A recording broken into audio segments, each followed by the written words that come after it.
lady. I was 15 miles out of Rock Springs when the front tire blew. The highway was wide, the ground was macadam, and I was doing 75. Not bad for a 53 Buick that had lost some of its assembly line zip in 3 collisions.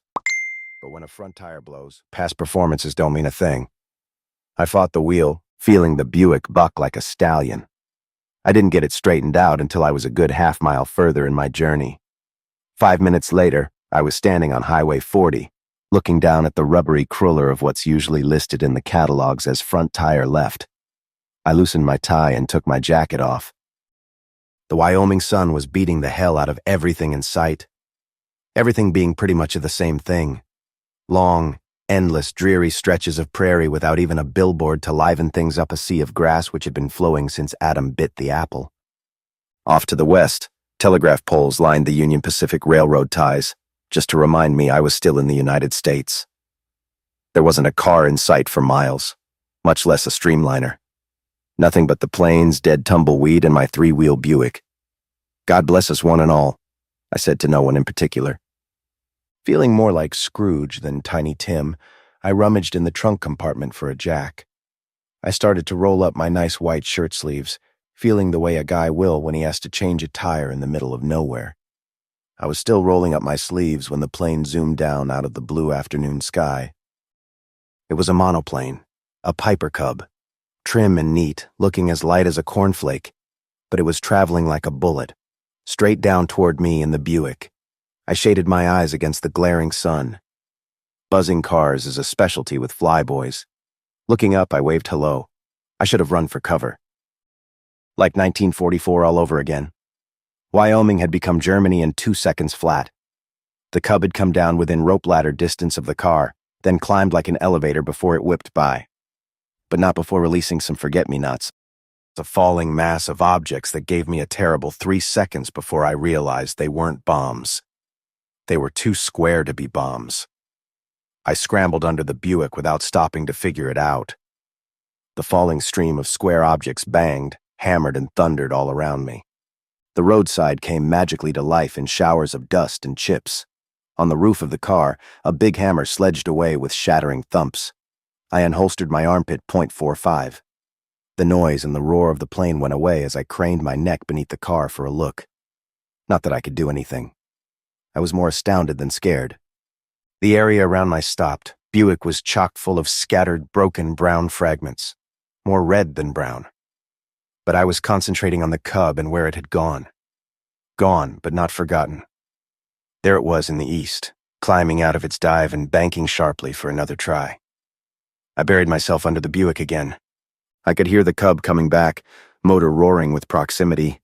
I braced myself, keeping my face to the macadam roadbed, smelling oil and grease and gasoline, just like a mechanic down at Dinty's garage. All I could do was sit this one out. The Cub whistled and whined as it dived. Thumpada, thumpada, thump, thump. The Buick shuddered, shivered and rocked as the square objects thudded into the hardtop. All around me, dust showered and fragments scattered like falling hail. Suddenly, it was all over. Quick silence and the Cub had gone away again. I rolled from under the chassis and watched the Cub rocket overhead, streak like a greyhound toward the horizon that had all those telegraph poles parked under it, and banked north for another try. But I was wrong. The pilot wasn't going to break the bank this time.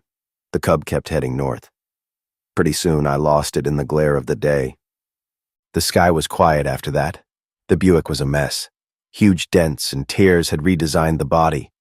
The roof looked exactly as it would if King Kong had tried to put his fist through it. The radiator wasn't much better either. One of the falling square objects stove in the hood as easily as you fold a newspaper. Water was steaming out of the radiator cap like an overworked tea kettle.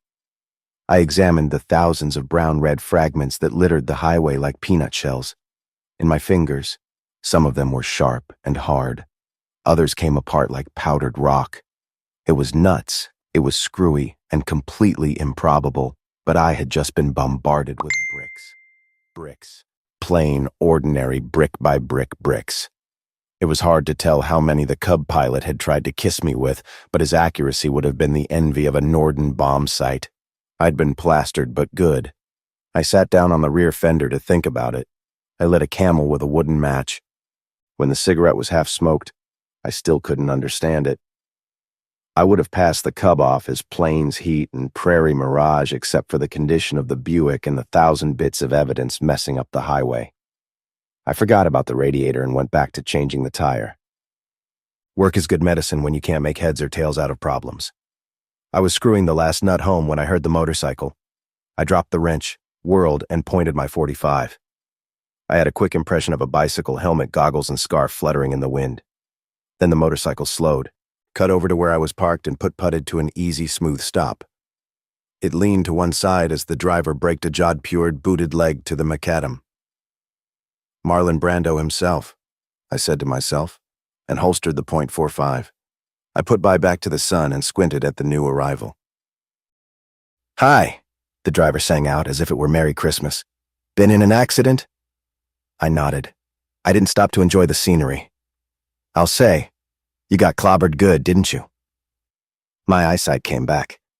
It wasn't a Brando at all. More like a Marilyn Monroe version of the wild one. And the sort of scenery men always pause in the day's occupation to enjoy. She was breathtaking even in the dry western air that left you no breath at all. "Town's about 15 miles off. There's a garage you could use. Hop on the back. Let Jingo pick your car up." "It's okay now," I said, climbing in behind the Buick's wheel and kicking the starter. The dream on the motorcycle wrinkled her nose. I kept looking at her even as my hands glided through the routine of getting a car in motion. The motor whirred, but did nothing else. I cursed under my breath. I'd forgotten about the smashed radiator. The dream walked her bike in closer, peering at me through the open door. "Stuck, huh? You gotta ride in with me now. Scared of bikes? Some people are." I switched the ignition off, still looking at her. "Sure, I fold up if the radio's playing too loud. Look, miss." "Mary Lou," she said promptly. "Folks call me Mary Lou. You from New York?" I smiled. "All of me. I guess you're Rock Springs born and bred." She matched my smile. "All of me. You look like a New Yorker at that. Never get much sun down there, do you?" Looking at her was pleasant. All of her was as blonde as a girl can possibly be without breaking the law. Golden, sun-splashed blonde that didn't freckle or boil or curl up in the heat and die. She was bottled sunlight, condensed gold, packaged honey. The riding outfit of helmet, black steer-hide jacket, and jodhpurs were as fashionable as a Fifth Avenue shop window. And clean, too. I made her out as about 20. The rest of her was easy. Something like 36, 24, 36, and long of thigh and limb. She had Monroe's way of wetting her mouth and squinting when she talked. I liked her right away. Understatement of the year. "Come on, hop on. Jingo closes at 6-something. We can just about make it." She made room for me on the bike. I swung a leg and mounted behind her. The leather saddle was as wide and stiff as frozen underwear, but I was smack up against a great rump of curves. Mary Lou wasn't bothered by my nearness. Maybe nothing ever bothered Mary Lou. Her gloved hands twisted the handle throttle as she revved the engine. I put my arms around her waist and hung on. It was a small bike, an Indian not built for two. My mouth was a kiss away from her right ear. "Jingo's the town mechanic, Mary Lou?" The helmet nodded. Suddenly it turned and I was looking in her blue eyes. "Say you carrying a gun or something? What's poking into my shoulder?" She sounded worried. I laughed, realizing she hadn't noticed my hardware because I'd put my jacket on before we'd traded a single syllable. Guns lead to too many questions. They frighten people as they should. "Sorry," I said. "I'm a detective. Name's Ed Noon. I carry a .45 in my line of work." Me and my big mouth. Me and my line of work. Mary Lou mumbled something and started cranking and twisting her handlebars like she wanted to rip them right off the frame. I don't know that much about motorcycles. I thought she was having some trouble with her engine. All I do know is that Mary Lou No Last Name had suddenly spun around, slapped my face resoundingly, and shoved me with both gloved hands hard against my chest. She had surprise and strength on her side. I had exhaustion and confusion on mine. I wound up on my fanny in the roadbed. Before I could unscramble and put myself together, her machine was in motion, whizzing off like the mechanical rabbit at a dog race. One of the most confusing moments I've ever spent in my lifetime was sitting on my rusty dusty in the middle of that Wyoming nowhere. watching that strange, beautiful girl disappear down the long ribbon of highway on her motorcycle. I was going out of my head faster than my critics had estimated. First the bombarding Piper Cub, and now this runaway blonde on a bike. Too much sun, too much everything. I heaved a long, unhappy sigh and got to my feet. My rump hurt, my spine ached. It was 15 miles to Rock Springs, and it was getting late in the day. I rolled up all the windows on the Buick, locked the doors, and double-checked the trunk. I had 2 suitcases and a wardrobe worth protecting against other hitchhikers and bums. The long walk toward town had all the aspects of a headache. Detectives were sure popular in these parts. It couldn't have been me. I'd never been in this part of the country in my life. I'd just been driving through on my way to California. I was going to Hollywood because I thought the trip would do me good. Fun in the sun and all that kind of stuff. The place in the shoulder with the .45 caliber hole had healed pretty good, but the doctors had suggested a long vacation far from smoky New York, far from bullets, trouble, and cases that didn't pay enough. So here I was, walking in the blistering sun and having a hell of a good time. The Buick became a speck on the highway behind me, but the planes around me got no smaller, and it was hot, damn hot. I love the life I lead, I said out loud, as I swiped at a bomber-sized bee that made a pass at my sweat-salted right ear. I told that to the planes, the sun, and the telegraph poles. I was mad enough to kick little children. I never did get to Rock Springs that day. Maybe I would have if I hadn't seen the vultures. I might have gotten a lift from a passing car within the hour, or eventually I would have made the distance by hoofing it. But the vultures changed everything. It was an hour later that I heard their awful cries. As tired as I was, it was enough to make me stop and look. I was still on the highway, following its hard, fast straightness when the road suddenly bore away from the plains and dipped slowly toward a low range of hills. Even in the dazzling glare of the sun, there was no mistaking the 5 or 6 ugly black birds in the sky, wheeling and swooping in low, long circles over something I couldn't see. They were close enough for me to hear them, about 200 yards or less, close enough for me to recognize their black undertaker's wings, pink bald heads, and fierce hooked beaks, close enough to realize that their meal wasn't on the table yet. But supper time was close. I left the highway and stumbled toward the hills. I was probably wasting my time. It could be anything from a dying jackass to a sun-stricken cow, or a broken-legged horse or a wounded coyote. But it wasn't any of those things. The meal had 2 legs, not 4. It wasn't far to walk. A short stumble over rough ground that featured a boulder, plenty of bushes, and a rising ridge that suddenly fell off into a superb view of half the state of Wyoming. There were endless miles of prairie stretching away until the land met the sky. The highway lay behind me.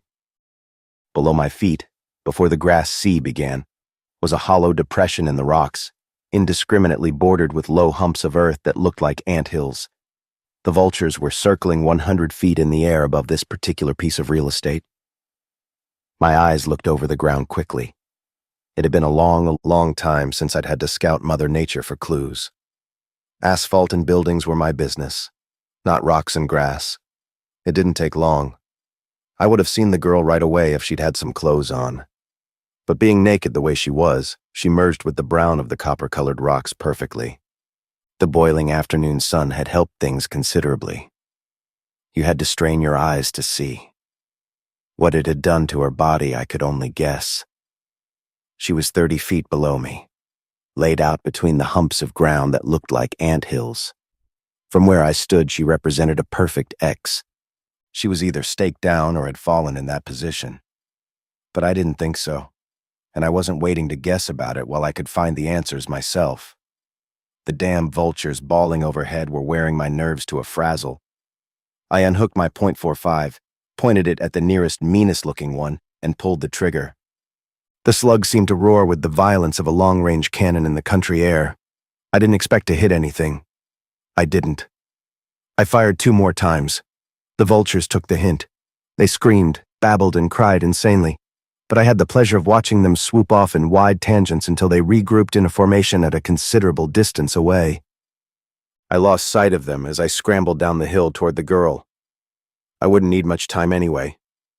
The girl, as the saying goes, was more dead than alive. Somebody had staked her out on a small patch of brown earth just big enough to accommodate her and the 4 wooden pegs that held her to the earth. Cruel rawhide strips had bound her wrists and ankles. They were stained with blood where she had twisted and strained in an effort to get free. She hadn't had much luck. I had to refrain from cursing as I bent over her. The sun had beat at her unprotected eyes and flesh so long that even her native coloring hadn't helped. She was an Indian or a Mexican girl or something in between, but her new redness wasn't natural. She had been unable to cry out because somebody had also wadded a handkerchief in her mouth and lashed her jaws with a filthy bandana that once had been polka dot. Even with the raw red condition of her skin and face, I could see she was a beauty. High cheekbones, chiseled nose, full lips, and long, straight black hair that fanned over the ground like a shroud. She was unconscious and probably half out of her head. She was also a scant 5 feet, not bigger than a child, but it was a woman's body. No kid could ever boast of hips and breasts so womanly. I had a moment's panic, realizing I had no water for her and no chance of finding any. I knew how far away the town was, and how non-existent the traffic had been all morning except for my girlfriend with the motorcycle. But there were other things I could do. I did them. I cut the rawhide bracelets with my pocket knife. I removed the bandana after some trouble with the tight knots behind her head. The wad came out of her mouth gently enough, but its sudden removal sent the air rushing out of her lungs. She groaned and twitched violently as if she were still lashed to the ground. The movement almost rolled her over completely. She started to cough and gag and spit up blood. I held her naked brown shoulder lightly and almost burned my hand. The sun had made a barbecue of her body. I watched her small, lovely back heave. Her long black hair hung dry and brittle as it fell past her shoulders. She was coming out of the nightmare slower than a turtle climbing a riverbank. Those things always take time. She'd been staked out since early morning by my calculations, when I'd been serenely breezing down Highway 40 toward my date with a flat, a Piper cub, and a female bike rider. I put my hands on the hard muscles of her back and began rubbing them, easily, gently, until she could feel some blood again. She shivered. For somebody who'd had all that sun, she shivered. I got up and went around to look at her. She was huddled on the ground, brown legs drawn under her, breasts throbbing with her irregular breathing. I kneeled to let her look into my friendly eyes. There was no telling how she might react after the ordeal she'd just been through.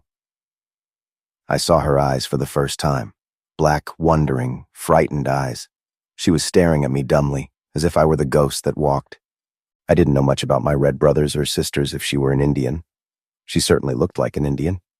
Central Casting would have given their payroll for a heroine like her. I took off my jacket and wrapped it around her shoulders. She'd had enough sun for one day. I smiled at her. "I'm a friend," I said. "Who did this to you?" She didn't answer. Her eyes were watching my lips as if she wanted to kiss me. I misunderstood. "Come on, honey. I just want to help. There are laws about people who do things like this." Now she wasn't looking at me. Quickly she had scrambled forward on her knees, poked a brown finger into the browner earth, and hurriedly drew some hard, fast lines. She sat back on her thighs, gestured triumphantly at her handiwork. Her eyeballs were blazing with nearly insane hatred now. All I could do was look. The erratically drawn letters in the earth stared up at me, asking to be read. I bent closer. Unless I had lost my marbles, she had rendered a rather crude P and an even cruder J. "PJ?" I asked, noticing she was watching my mouth again. When she nodded too violently that it seemed her neck would break, I had my first real scoop that she couldn't speak English. "You can't talk with me, is that it?" She nodded, started to mumble something, then shook her head, shut her eyes and rocked her arms as if she were holding a baby. It was an intriguing pantomime in spite of her condition. "Ever since you were a baby." I nodded to show I understood. I was on my knees now, too. I put my face closer and spoke slowly. She ought to understand me even if she didn't parlay English, which was hard to understand. Why she didn't speak it, I mean. "What is PJ? Is that a ranch? A man?" She jerked her head in assent and stood up. She indicated height and width with her arms and by striding around with her hands on her hips. I got a pretty good picture of PJ, but the effort cost her. She suddenly let out a low moan and staggered. She would have fallen, but I caught her. With my arm around her waist, I turned her face toward mine so she could see my mouth again.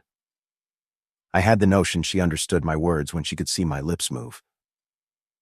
Look, I must get you to where you can be cared for. Later we'll find out about all this and do something about it too. Where do you live? House? Her head fell against my shoulder.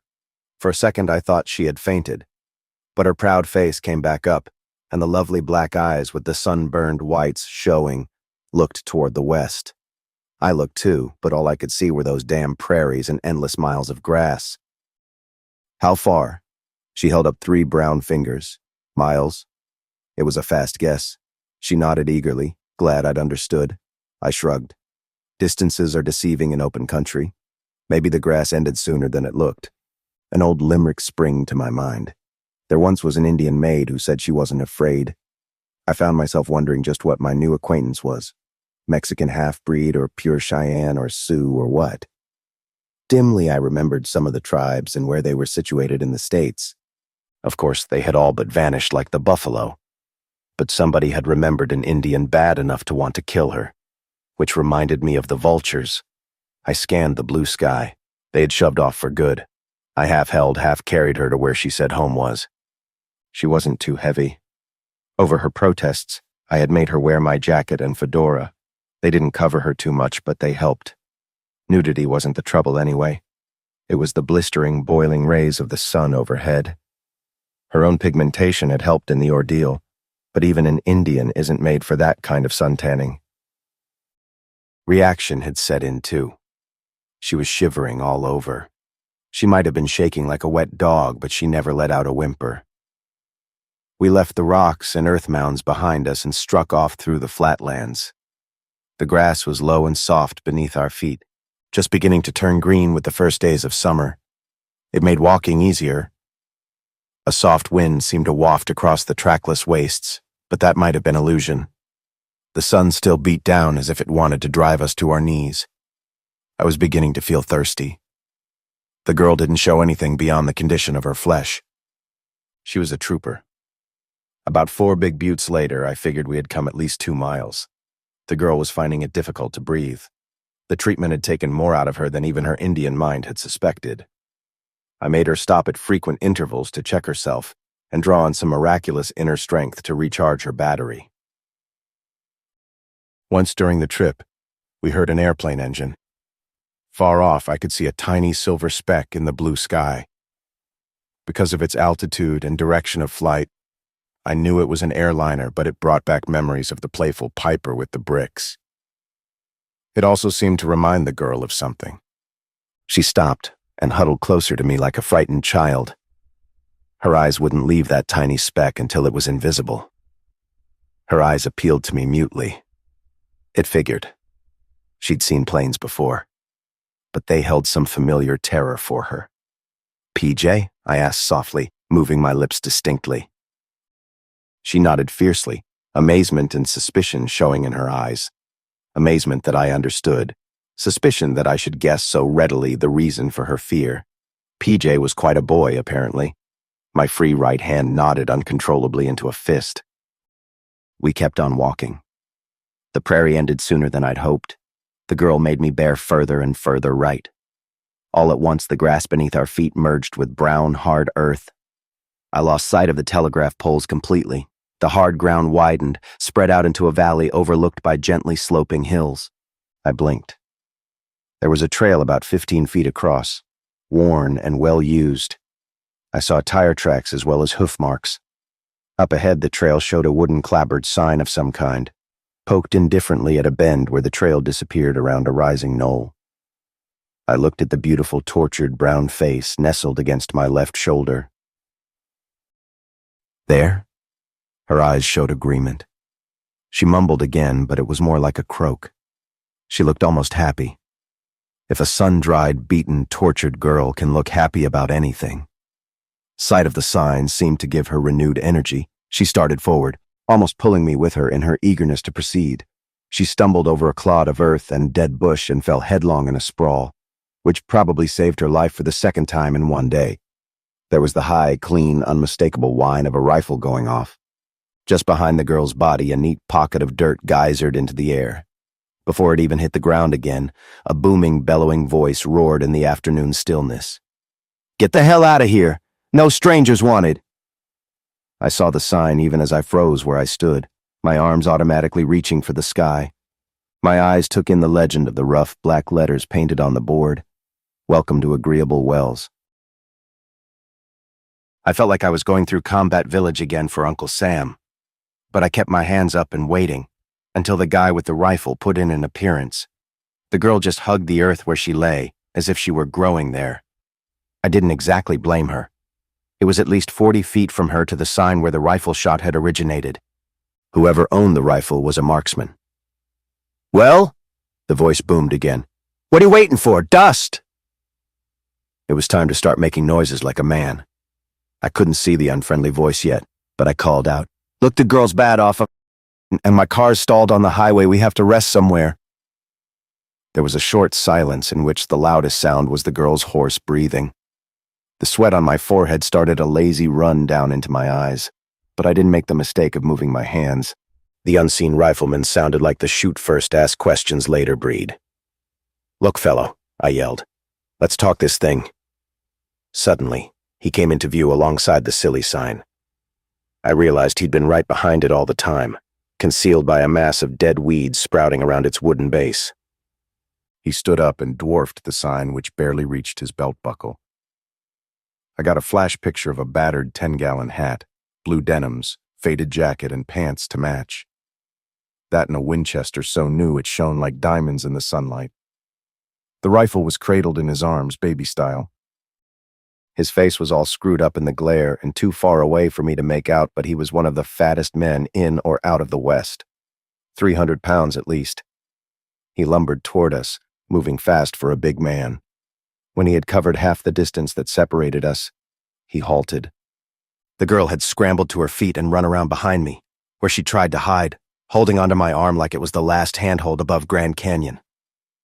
The fat man laughed something in his gut and leveled the shiny Winchester at my heart. "Mister," he boomed, "you better turn right around and head on out of here. This is no summer camp for city folks." He had me there.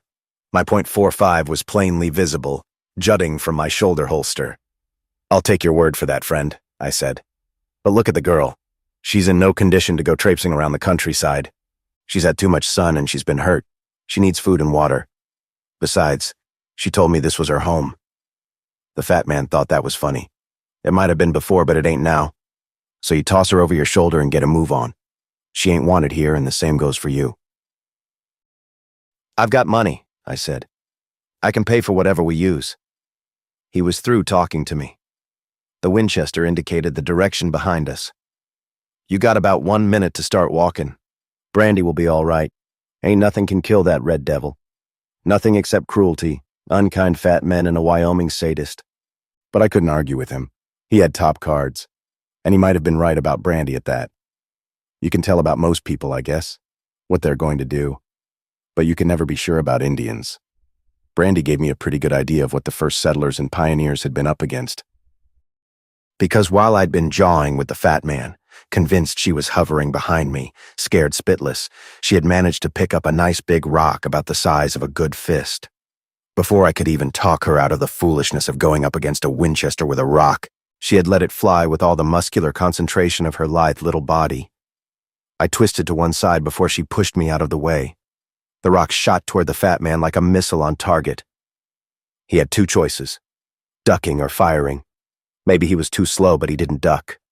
The Winchester split the space between Brandy and me with a high whine before the slug spent itself over the flatlands. That was all the fat man had time for. The rock thudded with a mushy, crunching noise just above the bridge of his nose. He fell over on his back like a sun-stricken horse, still hanging onto the rifle. I looked at Brandy. Funny name. But she wasn't funny. Her breasts were heaving at the open folds of my jacket. Her eyes were fireballs of childish glee.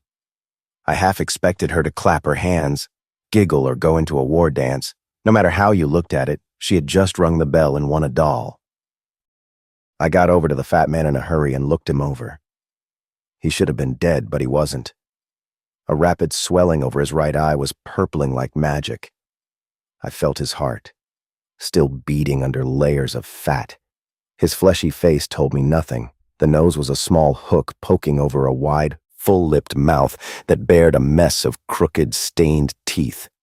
His hat was still jammed on his head, which meant a tight fit or lots of hair. I didn't look to find out. I fanned open his denim jacket, which had covered a red corduroy shirt that had been washed too many times. I found something else, something I didn't want to find. A 5-pointed badge pinned to the shirt. A tin star. Not the sheriff. I groaned aloud. Brandy patted over softly and spit down at the fallen giant. She would have drawn back a foot and kicked him, but I got up and restrained her. She and Fatso were obviously old friends. I reached down and removed the Winchester from his lax fingers. He'd be coming to soon enough.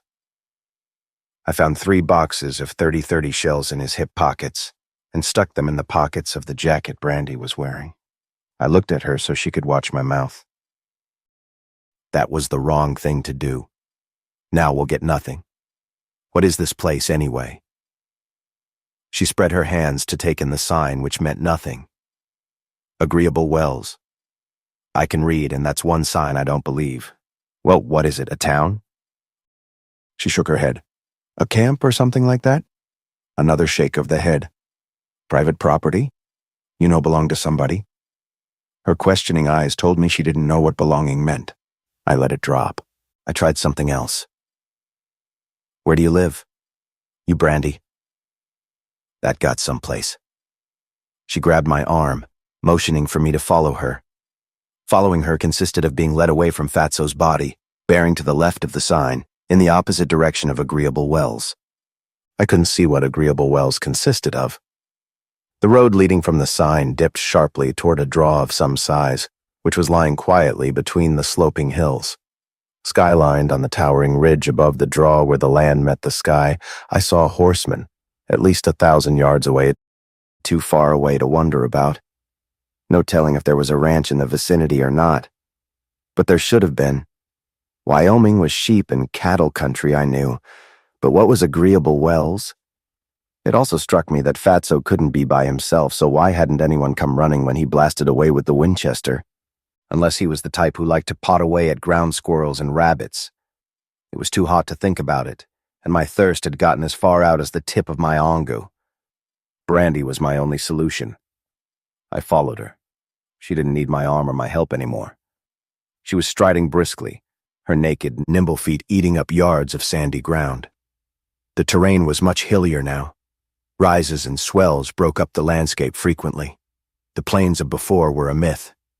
It was a different kind of peace, not dull or dreary. You could hear a meadowlark chirping somewhere. The sun was going down, but it was still hot. After only 10 minutes' walk, I could see the cabin, a good 500 yards away. Brandy murmured happily in her throat and raced ahead of me. I let her race. My shoes were beginning to feel like deep-sea diving weights. The cabin was an inspiring sight. Abe Lincoln might have slept there.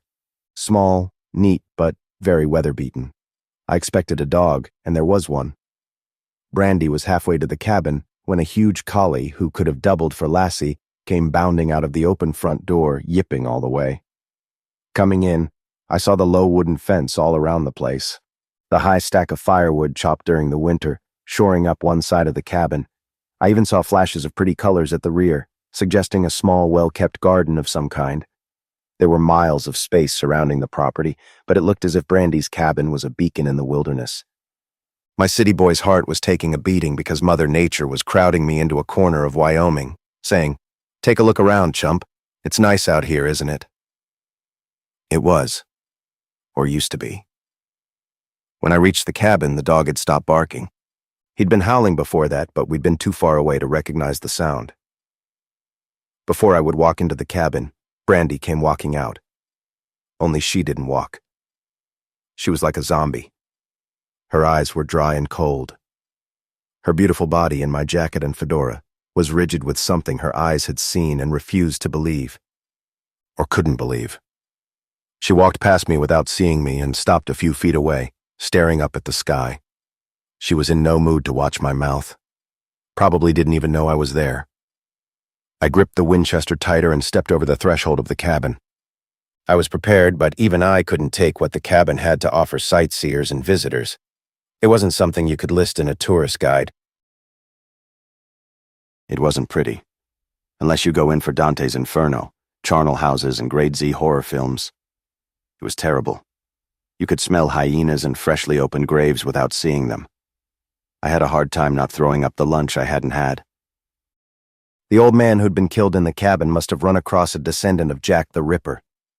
He'd taken a long time to die, had to watch his death coming, and none of it was very nice. It was remarkable that Brandy hadn't run screaming from the sight of him. The smallness of the cabin had in no way impeded a maniac's fun. It had only made the murder messier and crueler. The old man's corpse hung from the ceiling. A lone beam of wood ran across the ceiling of the place. From it hung the long, lean body of the old man. I couldn't see his face because his chin touched his thin, ancient chest, where matted gray hairs curled and glistened like steel wool. At first glance, the blood covering his naked length looked more like he'd done a sloppy job of interior painting. But the 5 knife handles jutting out from various parts of his anatomy weren't paintbrushes. The arms of the old man had been spread out as far as they could go along the wooden beam and lashed there with rawhide thongs. They had been his only support, and the strain on his thin old neck and shoulders must have been excruciating. He had been a tall old man. The bloody tips of his shoes were inches from the planks of the floor. The maniac had shoved a solitary table and 2 chairs to one side to make room for his grisly target practice. The cabin wasn't big enough, so the killer must have stood in the doorway while the old man dangled in crucifixion. He threw his knives at the hanging, swaying target. He hadn't missed with any of them. There were no knives on the floor, just pools of blood and agony that marked the old man's ordeal. I couldn't take my eyes off the corpse. The dog came in from outside, whimpering low. He sniffed at my dirty shoes, squatted on his haunches, and stared up at his master with mournful eyes.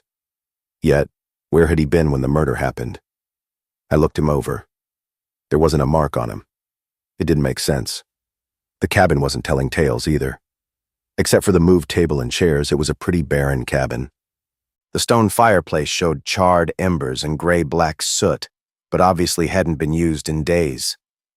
There were 2 plain windows, one on either side of the cabin.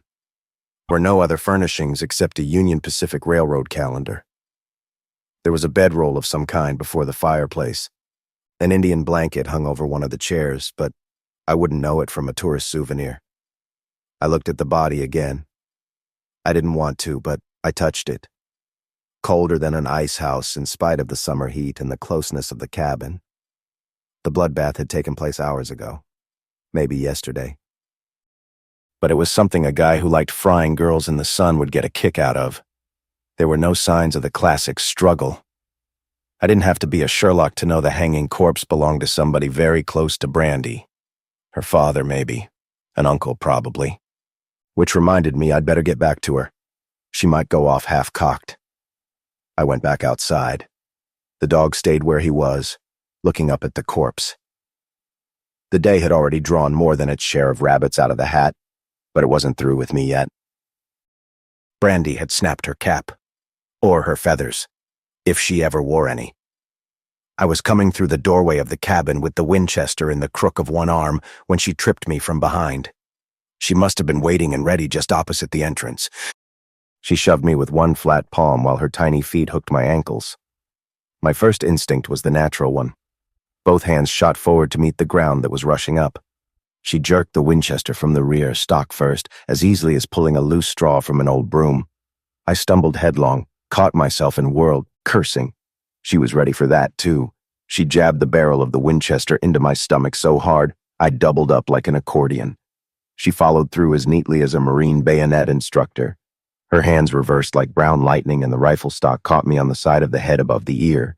I went down to one knee, tears spring to my eyes, my hand refusing to go for my .45 butt because she wasn't the enemy. Just a half-crazed savage who's just been put through the mangle. She could have shot me 3 times already, but she hadn't. I comforted myself with that notion from a reclining position while the hornets of sudden pain chased each other around in my head. Through half-lidded eyes, I watched her. I had a hard time recognizing the worn-out, half-dead young maiden of a few hours ago. She'd forgotten me already and raced around the cabin out of sight. Before I could clear my head to do something constructive about her, she came running back, Winchester in one hand, a big kerosene can in the other. I could smell it as well as see it sloshing from the spout, straining her strong brown legs. I knew what she was going to do. I tried to stop her, but she wouldn't let me. She snarled something animal at me and forced me away from the cabin with the Winchester. I yelled at her and told her she was doing something stupid. I tried to convince her she was making it twice as hard to find a killer. But how do you convince an Indian girl of the niceties of police procedure and homicides? I couldn't, and I didn't. I stood by helplessly as she splashed the contents of the kerosene can somewhere in the cabin. Probably over the body, too. I never asked her. She had insanity and fixed purpose on her side. I couldn't shoot her to stop her either. She didn't reappear from inside the cabin until I could see the first red flickers of flame through the window. I was just beginning to wonder about the dog when the Winchester thundered within the cramped confines of the cabin. He hadn't even had time to yelp. Somehow the notion made my blood run cold. The red man and his code.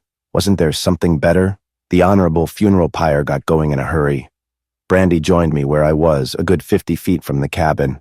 She kept her distance, still using the Winchester to divide us physically, as well as socially. She could have been right at that. Maybe fire can cleanse an outraged body, but it's pretty convenient for a killer. The cabin didn't take long to go. Smoke began a dark, ugly coil through the windows. Pretty soon the roof had caught hold. Flames licked hungrily through the old wood. There was a strong, piney smell like you get in forests on picnics. Suddenly, Brandy put the rifle on the ground, ignoring me completely. It was too late to do anything about the cabin. I watched her, fascinated, because she was unearthly. Fascinated, because my education had begun on New York's East Side and hadn't gone much further. In the dying daylight, she swept my jacket from her shoulders and scaled my fedora as far away as it could possibly sail. She stood motionless for a full minute, head down, hands crossed over her bared breasts. Her long black hair hung like a shroud down her bruised brown back. She began to sing chant as more like it. Her voice rose in what must have been pure Indian tongue. Then she began to rock. Primly, then fully, until the rocking gave way to freer play of her feet and figure. She swayed and began to dance around in tiny, intimate circles that gradually widened until they included what must have been her whole idea for the dance in the first place. Against the backdrop of the blazing cabin, her tiny, superb figure danced a dance that anybody would have paid $8.80 to see. She should have included us in her prayers. Dancing around over the dead and keening the blues wasn't going to help us out of our troubles. Our troubles came riding along the trail we had taken to reach the cabin, riding hard, the thunder of their hoofbeats drowning out the moaning chant of the dancing Brandy. There were 6 troubles, and they were loaded for bear. I could see the noses of rifles thrusting into the darkening blue horizon. There weren't the visiting firemen either. It was getting pretty hard to believe I'd been in Chicago only 2 days ago looking for a place to park. The 6 horsemen hadn't come to help put out the fire. I could tell that by the way they reined in their horses just beyond the perimeter of the brown earth. They lined up, 6 abreast, facing the cabin. A horse whinnied, and one of the men laughed harshly. I had a chance to size them up in the bright blaze of the burning cabin. One of them was Fatso, the Winchester packing sheriff. He was fat in the saddle, a large Band-Aid stuck across his scowling brow. He had found another Winchester. So had the other 5. All 6 of them had the same monotonous taste in clothes, blue denim jacket and pants with matching 10-gallon hats. Only their horses were different. I picked out a chestnut roan and a pinto. Fatso was riding a standard brown mare, as were the remaining 3. My hand was riding the butt of my .45, which I had tucked in my waistband. I didn't like the looks of our visiting firemen. They were ringing in on a tight line, saying nothing and looking nothing. I had the feeling they were just going to sit there, easy-like, until the last ember of the cabin smoked into nothing. It got on my nerves. I like my cowboys singing when they come in bunches of 6. But these weren't exactly the sons of the pioneers. I flung a look at Brandy to see how she was taking it. Some detective. She was nowhere in sight. Even with the daylight almost gone, the flames threw a wide swath of illumination for 50 yards or more around the cabin, but no Brandy. I turned to look back at the 6 horsemen, realizing one important fact. They hadn't seen her take off either. It wasn't my game, but I'd been dealt in anyhow, so I took up a good position behind a dead tree stump conveniently located between me and the horsemen, which put them about 10 yards from me and in talking range. Fatso was the impatient kind. He reared in the saddle and jerked his Winchester at me without aiming it. "That's the dude," he bellowed. "He's the one with Brandy when they come to the road. Let me take him apart." "Shut up, Mr. Tubbs." A quiet voice cut in. The voice was big and powerful and concise without being raised. That's quite a trick, and usually only salesmen, actors, and churchmen ever master it. The good ones, that is. If you didn't jump the switch so often, your train would never leave the track so much. "I'll handle this if you'll kindly remember who pays the salaries around here." As Fatso Tubby subsided with a sheepish grunt, I picked out the voice. It wasn't hard. It came from the center of the riding pack where the chestnut roan was pawing the dry earth impatiently. The fat sheriff and the 4 other riders had all shifted their attention to the man on the roan. Suddenly he urged his mount forward a pace and tightened his hold on the reins. "Stranger," he said evenly, "you might explain to us about the fire. We are here to listen." I restrained a laugh. The roan rider was a big quiet man of obviously even temper who swung more weight than John Wayne. In the glow of the cabin I could see squinting eyes, a tight mouth, and a nose like a coffee spout upside down. It was getting too dark to make out much about the rest of them. "I could tell you a silly story you won't believe," I said. "It would be laughed right out of a New York police station." He seemed to consider that. "We're here to listen. That happens to be Charlie Redwine's cabin that is burning to the ground. Charlie is a friend of all of us. We might like to know what's happened to him." I thought fast. "Charlie has a girl that your boy Tubby wasn't exactly hospitable to a few hours ago. Or doesn't that make any difference?" "You mean Brandy, of course. Old Charlie's daughter." "I don't mean Pocahontas," I said. He refused to get angry with me. He seemed to have as much time as it took to build the West. "We can discuss Brandy later if you want to, but for the time being I'm willing to tell you that, mister. Tubbs behaved as he did because Brandy is a troublesome female. Her sex has made too much trouble in camp. Being one of the 2 only women in these parts, she became rather a problem. But your story is what concerns me." "New York, you said?" I'd said it deliberately because this man was no native Westerner. His voice had been to school, in a big city, and miles away from the plains at some time in his 40-odd years. "Okay," I said. "Try this on your campfire sometime." I watched them all as I went through the blowout, the bombarding cub, the stakeout, the murder of Charlie Redwine, and the disappearance of Brandy. I didn't mention the initials PJ, skipping the details. I also left out the incident of the female motorcyclist and her strange behavior. When the quiet man on the roan had mentioned 2 women, I had thought of Mary Lou immediately. Don't ask me why, but I felt she just might belong to somebody in the 6-pack horseman group. Daughter, sister, wife, sweetheart, who knew what? I didn't fancy the idea of hurting somebody's feelings in a land where everybody had a rope and there were plenty of cottonwood trees. The story didn't take long, but it sure got results. Somebody cursed. Another ran a long sentence together that had everything to do with me being a red-faced liar. Tubby ripped out a big laugh that sneered at me in all directions. "Let's take him," Tubby boomed. "He's lying, Mr. Riker. Who in hell'd believe a fish story like that?" Mr. Riker raised in the saddle and threw one long, withering look at his men. They all subsided, muttering. Only their horses, friskily pawing and shifting around, indicated their mute disagreement. Mr. Riker looked down at me from his great height. "So, Charlie is dead, and his daughter is running around out of her head. I'm sorry. Charlie was old, Mr. Noon. The land had been finished with him long ago. Quite a man, however. You know he was 80 when he sired Brandy, and today he is dead at 102. I'll miss him." I frowned. "All well and good, Mr. Riker. But aren't you interested in who killed him?" His smile was bleak. All in good time, Mr. Noon. Our sheriff, Mr. Tubbs, will deal with the murderer. Okay, I snapped. Let's stop playing games. I'm stuck in the middle of nowhere with I don't know what. I'm longing to get back on the highway on my way to Sunny Cal. Now what can you do about arranging that? The horseman grumbled some more, but Mr. Riker was still boss. In good time.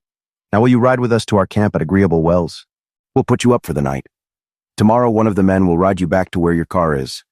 Or if you prefer, to Rock Springs, where you can order a tow truck. In the light of morning, everything will look less bewildering. I'll bet, I thought. What is Agreeable Wells, Mr. Riker? I had touched a nerve. His face hardened and his thin mouth and coffee spout nose quivered in the half-light. Where we stay, Mr. Noon. That is all you need know for now. If you wish, you may mount behind me and make the ride in. Once in camp, we can discuss things. He urged the roan forward while I tried to make up my mind. The whole business smelled of monkeys from here to the Bronx Zoo and back. But what can a foot soldier do when he's smacking enemy territory with nothing but a .45? I didn't have food or water or any supplies for a holdout, not even a compass to guide me. The sky looked starless, so even the North Star wasn't working tonight. Mr. Riker's hospitality was it or nothing. I put on my simple face. Fine. Haven't been on a horse in years, but I kept on making idle conventional patter as Mr. Riker urged the roan in closer. He extended a long left arm. I circled it with my hands after shifting my .45 back to its shoulder bed. Mr. Riker's arm, even through the blue denim sleeve, was as sturdy as a telegraph pole. He grunted, and I swung up on the saddle behind him. Placing my arms about his waist didn't inconvenience him at all. His middle was as thick and as hard as that same telegraph pole. Mr. Riker seemed to be something of a psychologist, too. Strapped to a worn cartridge belt girdling his waist was a heavy pistol whose butt was poking into the underside of my forearm. I could have got the drop on him any time I got the notion. Mr. Riker had one last word for his followers. We'll head back for Agreeable Wells. There may be some word there. Then, Mr. Tubbs, you will begin your investigation. The proper authorities should be notified. Ready, Mr. Noon? Ready, Mr. Riker? Tubby started to grumble and splutter. Damn it all, Mr. Riker. That cabin's a mess of ashes right now, and as for that she-wolf, she'll hole up in the hills for days and... Mr. Riker ignored him. Forward, ho-oh-oh. Right out of the 7th Cavalry and Mr. George Armstrong Custer, thank you. The 6 horses trotted briskly, picking up at a gallop and trampled down the long, flat ground leading away from the massacre of Charlie Redwine. I took a last look at the remains of the cabin. It had been leveled completely now, and a low, fiery glow marked the spot where old wood and an old man had burned away to eternity. Mr. Riker had moved his 6-horse cavalry out at a pretty good time. Just as we cleared the flat reaches of the area surrounding the cabin, a rifle started banging away with automatic speed, sounding like a machine gun. Brandy got off a dozen shots before she must have realized that Mr. Riker and his troopers were too far away to be hit by a Winchester. Like an Indian, she had made for the high ground. Like an Indian, revenge had made an animal of her. The last slug from the Winchester spanged the earth far short of the 6th horseman. Mr. Riker was oblivious to the firing. We headed for Agreeable Wells. With the gathering darkness of night coming on fast, I couldn't see much of the landscape, but Mr. Riker knew where he was going, so I hung on. He was a fine horseman because even carrying double, the roan provided one of the smoothest rides of them all, but I wasn't getting much of a forward view. It's a lot like motorcycle riding when you're a passenger. All you get is the sideshow. All that got to me were long stretches of the same old flatland. There was a mountain range in evidence, but it was too far off to be more than a rising mass of unidentifiable ground. With the sun out of sight, it had gotten colder, too. The night air was windy and active. My sweaty shirt had long since dried out, and now the chill of the ride sent goose pimples sprouting all over me. But I comforted myself with the notion that Brandy and I hadn't walked for too long a time after leaving Agreeable Wells. It should be an even shorter haul by horse. It was. The 6 horses stayed together as a unit and moved fast. Leather squeaked and metal spanged in the darkness as we crowded each other. Mr. Riker's broad back arched. He was drawing rein. The roan slowed and started to pick a passage. I looked around as much as I could. just in time to see the wooden sign that welcomed you to agreeable wells going by in the gloom. We were on the narrow, curving dirt trail that led downward. I could feel my weight fall against Mr. Riker before I could check it. "We are almost there," Mr. Riker said clearly. You would have thought he was announcing the first sight of Shangri-La. I could understand how he might feel about agreeable wells. It might be the only watering hole around for miles. Suddenly, we had trotted into a large clearing where several cabins huddled together beneath a towering shelf of rocks sloping down from the blue-gray horizon. A first survey with evening hard upon the land didn't reveal much. I saw some tools like spades, pickaxes, and wheelbarrows lying around the area. Off to the left was a tower of some kind, rising tall and mysterious in the darkness. A silver gleam to the right of that seemed to be a pool of mountain water. It twinkled like stars as we rode by. Mr. Riker suddenly drew up and a heavy oath roared from his chest. "There is no lookout, Mr. Tubbs." Tubby pulled his horse alongside. His attitude was laughingly meek. "We left Vegas on the job, Mr. Riker. Maybe he's in among the rocks somewhere, keeping his eyes peeled." Mr. Riker glared him down. "And maybe he isn't. You may recollect we left my beautiful wife behind also." He raised himself in the saddle, which played hell with my hands because he moved so fast. His attention seemed to focus on one of the cabins, which was showing some light through the small windows. The other cabins were dark. "Have the men dismount and hitch the horses. This warrants looking into." They hadn't waited for his orders. Some of them were already leading their mounts to a put-together hitching rail that was nothing more than 2 tree stumps about 15 feet apart, connected with a strip of wood. There was some grumbling, and I could pick up a word here and there, but nothing I could hang anything on. Mr. Riker had forgotten about me completely. He didn't dismount or suggest I do either. He had frozen in the saddle, his big hands closed tight on the pommel. Tubby suddenly blurted, "Why, there's Mrs. Riker now." "I see her, Mr. Tubbs," Mr. Riker said quietly. "You will please turn the other way. You too, Mr. Noon." But it was too late. The woman who had suddenly emerged from the silver pool had materialized like a dripping phantom. She raised herself in the low water, at calf depth, unashamed and defiant. The dim glow of her pale body was intriguing. You couldn't make out the vital details, but the superb silhouette that confronted us only yards away was unmistakably naked. She had her hands planted solidly on hips that curved like quotations marks. It was quite a view, like Eve in that first garden where it all began. Out of some peculiar consideration for Mr. Riker, I turned my head away. But a light rippling laugh hung in the quiet air, a mocking, go-to-hell laugh. "Rita," Mr. Riker said evenly, "kindly put some clothes on. We have a visitor." Still playing the Lord and Master, even in the middle of nowhere. The voice was high and shrill because its owner was covering fear with bravado. Fear or guilt. It was so hot I decided to take a moonlight swim. Mr. Riker laughed humorlessly. "A splendid idea, as are all your other ideas, my dear wife. But since there is no moon, the camp does need guarding. Where is Las Vegas?" Her voice drew nearer. "In the cabin, playing 21 with himself as he always does. What the hell do I care where he is?" While I wasn't looking, I got the idea she was dressing rapidly. I could see the rest of Mr. Riker's cavalry had wandered off talking among themselves. Light flicked on in one of the other shacks. Tubby was the last to go, but even he stalked off, shaking his head, after hitching his mare. Which meant something, too. Mr. Riker and his wife were an old story to the hired hands. Either that or the iron in the man himself convinced them they had better beat it while his wife was shaming him. "You may dismount now, Mr. Noon. My wife is now ready to meet guests properly." That was a relief. I slid off the roan and enjoyed the feel of solid ground beneath my shoes. I stamped around a little, getting the kinks out. The lights from the cabins and the new noises of men talking and pots clattering gave the whole area an atmosphere of fresh, outdoor vigor. Mr. Riker got down off the roan and led it to the post where he methodically flipped the reins in a fancy tether. When he got back to me, I became painfully aware of the fact that he was about 6'4" and all solid bone and muscle. He planted himself at my side and waited.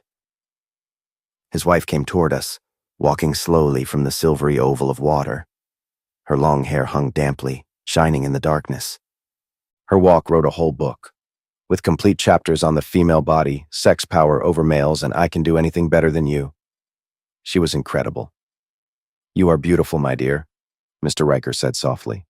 Rita Riker shrugged, her bare shoulders screaming the wonders of the remarkable bust line concealed beneath the clinging bikini-style bra.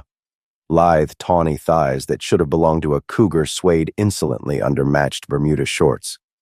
She made the country pool look like a branch annex of the Riviera. "Hello," she said, and walked right by me with the same slow insolence. Mr. Riker nudged my elbow. I followed. It looked like the captain's table for tonight. He fell in step beside me, and we trudged behind his wife toward the cabin that had showed a light from the beginning. "Charlie Redwine is dead, Rita, mister." Riker spoke to her, retreating back. "Brutally murdered. Mr. Noon here is a private detective from New York. He went with Brandy to the cabin. The poor girl went out of her mind, burned the cabin, I expect, and began shooting at us from the hills." Rita Riker kept walking as she said, "Brandy is a lot of things, but she's not crazy." Mr. Riker chuckled. "Women stick together, don't they, Mr. Noon?" "They have to sometimes," I said dryly. "Men have a habit of giving them a pretty hard time sometimes." Rita Riker stopped and flung a look at me. We had reached the cabin now, and the window light washed over her face briefly. I saw a mouth Italian painters went nuts for, skin that shamed the olive, and eyes that were wider than the state of Wyoming. The compassionate, friendly look in those eyes caught me unprepared. "You may have earned yourself an extra lamb chop for that one," she said coolly, and pulled the door open. Light spilled out suddenly from the big hurricane lamp centered on a square wooden table. There were 4 wooden chairs, low rafters, and a general sense of order and neatness in the cabin. I caught a flash of wall pictures, lace curtains on the windows, and the same railroad calendar which had adorned the murder cabin. There was a vase that looked like an Indian souvenir resting on the table too, with a spray of fresh flowers smelling up things very nicely. But neither the hurricane lamp nor the vase had prevented the man at the table from playing cards. He pushed back his chair and got up as we came in. His face was as dark as the death card, but there was nothing negroid about his features. His nose was thin, his lips were thin, and so was his pencil mustache. He was about as tall as I was, but not nearly as well padded. But his lankiness was deceiving. You just knew he could take things apart without working up a decent sweat. He uncoiled like a wire spring and reached out a hand to me, the perfect salesman about to sell a phony product. "Hi," he said in a velvety, syrupy voice. "I'm Las Vegas." We shook hands and his eyes went to Mr. Riker. "New man, Mr. Riker? Looks like a good one, too." Rita had padded quietly on shoeless feet into what passed for a kitchen lean-to. Mr. Riker said nothing and just stared at Las Vegas. I appreciated the dark man's compliment, but he wasn't fooling Mr. Riker, or me either for that matter. Las Vegas's hair, which was black and fitted over his head like a patina, shone damp and wet, like he'd just been taking a shower, or gone for a moonlight dip. "Las Vegas," Mr. Riker said slowly. "If you ever leave your post again, as surely as you had a Spanish mother, I will personally kill you." There was an awkward silence, and then Las Vegas laughed softly. The laugh told me more about the man than a book on his life might have. He was fearless. Mr. Riker had a gun, 4 inches of height and about 50 pounds on him, but Las Vegas had laughed. His wet hair didn't bother him either. "Easy now, Mr. Riker," Las Vegas said unhurriedly. "Rita was out there taking her swim. She spelled me while I played some cards. It's been quiet around here in spite of you having the jumps. No harm in it, is there?" I horned in before everybody started swinging. I'd had enough trouble for one day, and Rita's talk about lamb chops suggested a meal being prepared, which I didn't want interrupted. 21 fiend, huh? Learning how to be a dealer?" Las Vegas eyed me with surprise. He placed a booted foot on his chair and reached down to pick up the cards. The slow smile returned to his face because Mr. Riker had walked by him to hang his 10-gallon hat on a nail peg by the far window. Rita was already rattling plates in the small kitchen. I smelled coffee perking, strong coffee. "Been one, friend. Spent half my life in Vegas. You know Vegas at all?" I shook my head.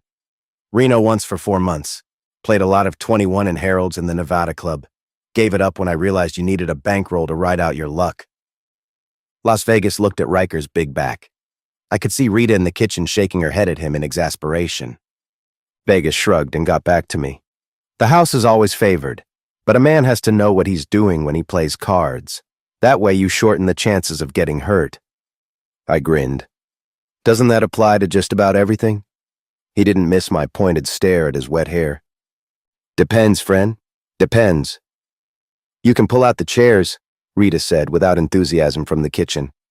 Riker's special tonight. Lamb chops, mashed potatoes, and coffee. Mr. Riker was busy with a tin pail of water and a G-wine-colored towel. Rolled-up sleeves showed thick forearms with bristly red hair. No need to joke about good, honest food, my dear. Like to clean up, Mr. Noon? He ignored Las Vegas, whose hair was still wet.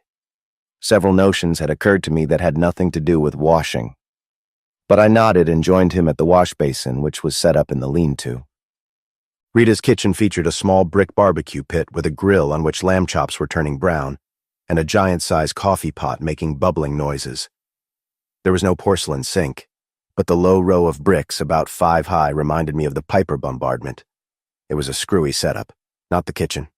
Agreeable Wells. All in good time, Mr. Noon. Mr. Riker was a mind reader. We'll eat first and get down to matters directly. You must be famished if you've been wandering around in the sun all day.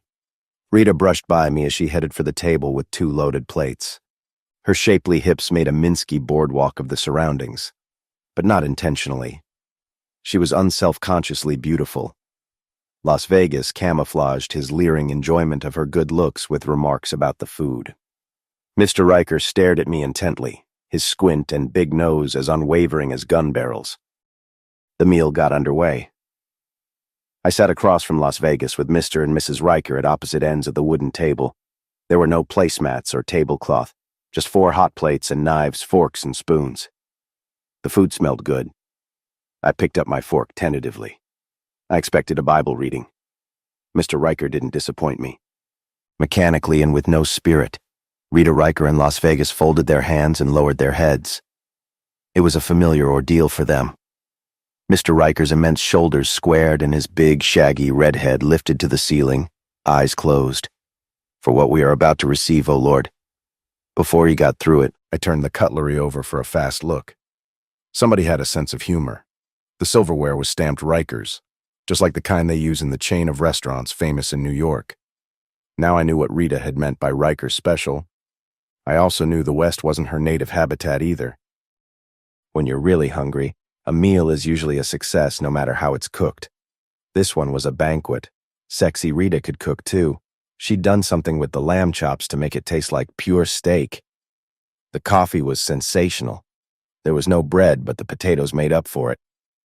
When I had my second cup of coffee, I realized that my cigarettes were down to a crumpled 3 in my shirt pocket. I'd bought a whole carton in Laramie, but it was locked up in the Buick. I lit a Camel carefully, hoping I could bury the pack before the remaining 2 were bummed from me. No luck. Rita Riker and Las Vegas descended on them like Bowery bums. Mr. Riker didn't smoke, of course. An easy survey of the cabin under normal circumstances told me nothing. It was plain and simple, and somewhere in Rita Riker was hidden the female she really was. Apart from the bedroom Rita, the wood of the interior shone from scrubbing. The lace curtains were polka-dot horrors, but they were pressed and clean. She hadn't bothered with doilies or frillies, but the house was a home atmosphere clashed with her metropolitan personality.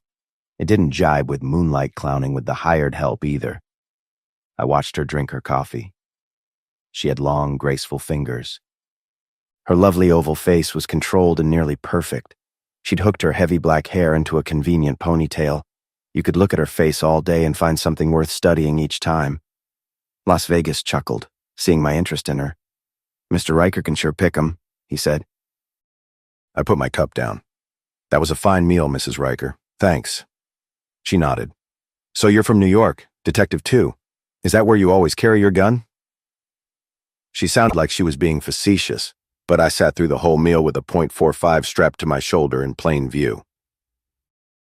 Well, generally it's out of sight. But the sun was killing poor Brandy, so I put my coat around her. She and it disappeared over the horizon when your husband rode up. Poor girl. Mr. Riker said heavily. A real daughter that, in spite of her wanton nature... Brandy! Las Vegas made a face. What's all this about Brandy? I thought she'd gone back home for good after that beef with PJ. The cat had jumped out of the bag, but they didn't know I knew about the cat yet. Las Vegas, Mr. Riker intoned calmly. Mr.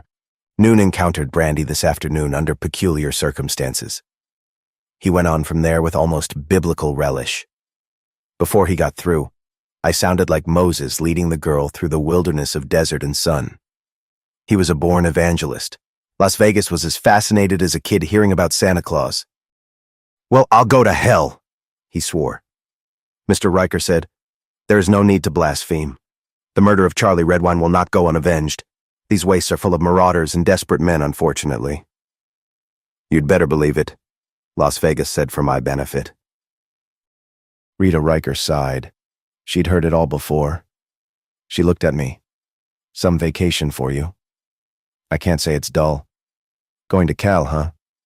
I was there about 5 years ago. Wanted to crash the movies. Too much competition, though. And you have to eat. Shame you couldn't make it, Mrs. Riker. You and a camera would have gotten along fine. Her eyes brightened, either with memory or gratitude for the compliment. Lots of people thought so, but they wanted me in exchange for the thinking so. I quit. I got married instead. I met Mr. Riker in Sacramento when I was on my way back to Chicago. Well, well, Las Vegas said with forced good nature. Having our own little private conversation, aren't we? Mr. Riker hadn't taken offense. It is good for her to have someone to talk to from her old world, Las Vegas. I'm happy she's enjoying herself. It was some family group. Sure, said Las Vegas. That was my world too, remember? A guy can go nuts in this prairie burg. A guy can, I said, but it's more so for a woman. More coffee? Rita Riker tipped the pot toward me. I nodded. Mr. Riker, I said, tomorrow, with your kind help, I'll clear out of here. I appreciate your hospitality more than I can tell you. But curiosity is killing me. I don't want to get out of line, but anything you want to talk about, I'll be glad to listen to. What the hell does that mean? Las Vegas demanded suspiciously. Let the man talk, stupid, Rita Riker said. Las Vegas kept quiet. Mr. Riker leaned back in his chair and folded his arms. He would have been a frightening sight if it weren't for the basically friendly attitude that always crept through his pores. Please say whatever it is you have to say, Mr. Noon. I detect in you a man of restless nature. You are not one to let sleeping dogs lie, are you? My last camel buried itself in a tin lid can cover that passed for an ashtray. Not if they're going to wake up any minute and start chewing my toes. I've got a feeling, Mr. Riker. A feeling you might try something silly like not letting me leave tomorrow. You've been a peach so far, but I'd have to be a complete dummy to think you're going to let me go on my merry way after all I've seen here. I don't think you're planning rough stuff, but I don't want to guess about that either. Las Vegas pushed back his chair and started to get up, new color modeling his dark face. You tin-horn chiseler, you got your damn nerve. Sit down, I said, before you get hot coffee all over your face.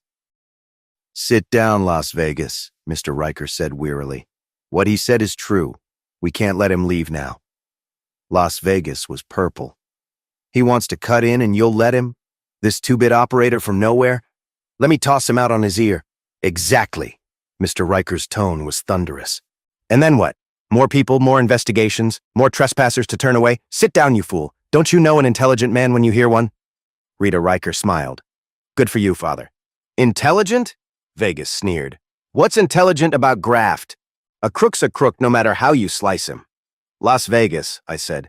You and I are going to get along fine. Sue me, he said, but he sat down and glowered in silence. Please go on, Mr. Noon. I suddenly realized that the 40-ish looking Mr. Riker had to be older. Lots older. Okay, here's what I think for what it's worth. I find 7 men and a woman in the middle of the Wyoming nowhere. They've got horses, brand new Winchesters and cabins. One of the 7 men is a sheriff. Sheriff of what? Agreeable Wells isn't even on the map. It wasn't the last time I looked at my road map. And how can a few cabins and a bunch of tools of some kind be a town? Rita here is a city girl. So is friend Vegas. Tubby sounds Western enough, and maybe the 4 other guys are genuine cowboys. But what is this Agreeable Wells business? We're miles away from Rock Springs and way out in the country. So what are you all doing here? From the supplies and all, making supper, the lamps and some comforts like a barbecue pit, you all seem to have been here for some time. The cutlery is Riker's property, stolen or bought in some black market hardware store. The towel is the kind you find in the Army and Navy stores. See what I'm getting at? This all looks like an expedition of some size, a camping trip to say the least. Mr. Riker didn't unfold his arms. His glance went from his wife to Las Vegas and then back to me. That isn't all you mean, he said. No, it isn't. I found a half-dead Indian girl staked out for the vultures by some maniac or sadist. She can't talk anything but an Indian language, making it somehow all the more pitiful. She leads me in gratitude or desperation to a place called Agreeable Wells, where an unfriendly, fat sheriff runs us off as if we'd stumbled onto a gold mine or something. Next comes the capper. The girl take me home to meet her father, but her poor old dad is hanging from the ceiling like a dartboard. And if that isn't enough, 6 fast horses show up from Agreeable Wells to see what's going on. What the Indian girl did is pure cause and effect. She burned the cabin down because her old man had been killed. Why does she have to hide out in the hills anyway? What do you have against her?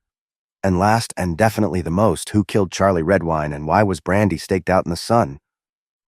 Rita Riker murmured softly. The poor kid. Poor what? Las Vegas rumbled. She's an Indian, isn't she? You can't be all that bad, I said. Mr. Riker heaved a sigh that came up from his boot tops. Is that all you feel, Mr. Noon? You are so certain that we are doing something underhanded and unlawful in Agreeable Wells? I didn't say that, sir. I simply want you to understand that I'm willing to listen. I want to save my own neck, too. People have been moving pretty fast around here without thinking it over first. I had gauged him accurately and won. He was a Bible reader, true, and too far steeped in it to be above committing crimes to further some good end. A dangerous type at all times because they are convinced that good can come out of evil. But he was reasonable if you had the time and still had the breath to argue with him.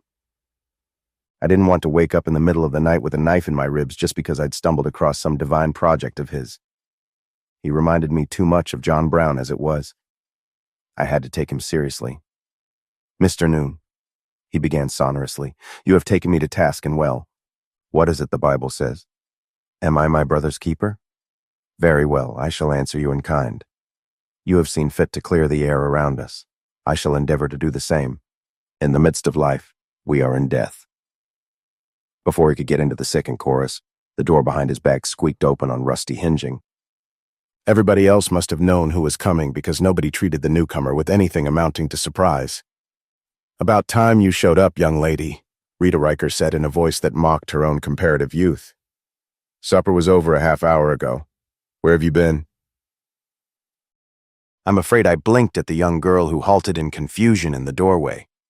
We'd seen each other much too recently not to recognize at first glance. She was still wearing the jodhpurs and the rest of the motorcycle outfit. She was as blonde as I remembered.